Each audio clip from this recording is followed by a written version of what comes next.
Namaskar. How many of you laughed when I said that the laboratory for all the extremist activity in India and elsewhere is Kerala and that PFI is at the front of it?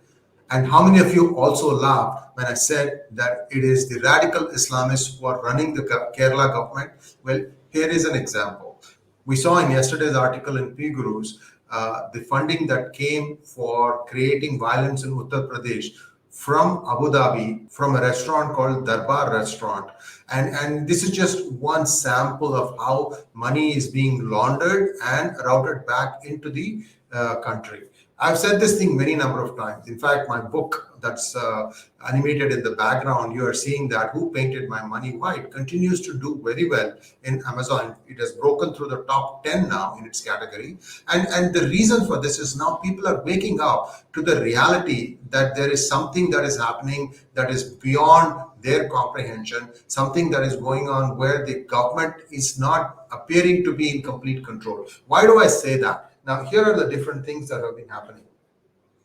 If you look at my book, chapter 30 or 32, I don't remember exactly, I explain how fake currency comes in, then it gets distributed, and then it spreads all over India, and it is all under the radar, and then it gets reaccumulated, and then it goes to a Hawala guy. Then that Hawala person takes the money in rupees and gives somebody outside of India in dollars or something else, then that can be used as a participatory note to bring it back into India, and this cycle can be repeated over and over again and again. So this part is beginning to now surface, and while all these fake currency may have gone down a little bit, the bigger problem, while the fake currency circulation may have gone down a little bit, the bigger problem now is that there is active interference of PFI in the administration in Kerala, according to me. Why do I say that? First of all, gold smuggling has gone up several notches. There are 4 international airports for a small, teeny state like Kerala. And if you go to the 5th one, which is Mangaluru, which is just outside of the Kerala, there also you'll see a lot of Dubai-bound traffic, all looking to be members of one community. I'm just mind-boggling. I mean, you go and stand there and watch the traffic coming in and going out. It is just mind-boggling. So what are all these people doing? Are they mules? Are they carrying money in and out? What is going on? And how come none of this stuff is surfacing from Kerala? Everything is fine? Now, here is the other interesting judgment that came from Kerala High Court. You remember the ghastly murder of Sanjith, an RSS worker? He was taking his wife to her work spot in a scooter, and then he got waylaid in front of him and his young child. They essentially hacked him to death. And this was PFI. They were arrested. The case came up in front of the Kerala High Court, and the Kerala High Court said that this case cannot be turned over to the CBI because PFI is not a banned organization. This is the explanation they've given. And nobody is having a problem with this. We know that this problem has much bigger connotations. I've told you many times, PFI is striking once every 3 months, whether it is Tamil Nadu or Kerala or Karnataka. Every 3 months, they commit one ghastly act of murder where the unfortunate victim is a Hindu person caught alone or ambushed or by people who have planned it very carefully. What have the government done about it?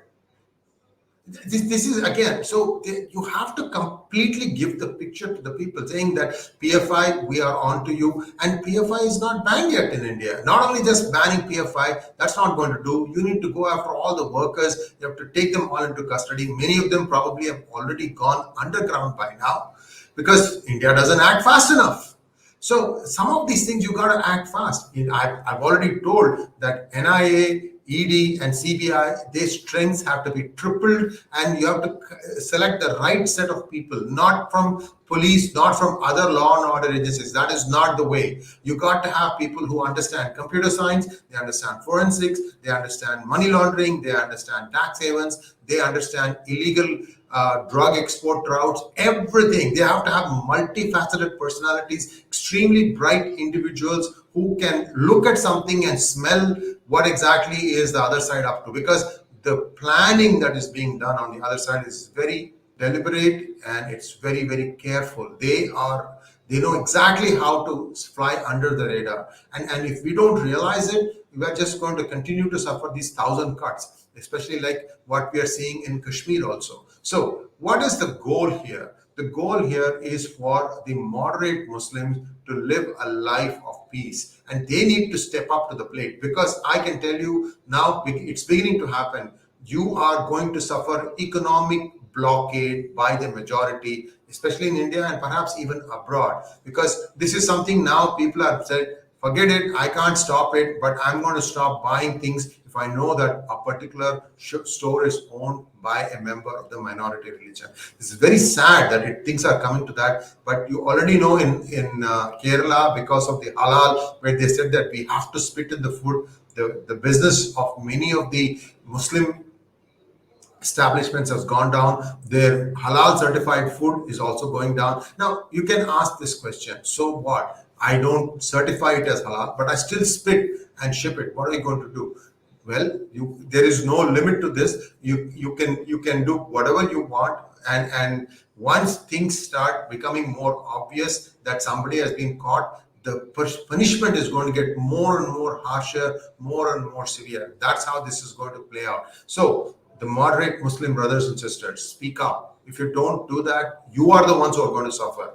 The extremists are all well protected and well taken care of. It is you who will bear the brunt of the ire of the majority. I'm sorry to be the harbinger of bad news, but this is how things are headed. Please act, and act now. Like, share and subscribe to our channel, and also do not forget to click on the bell for notifications. Namaskar.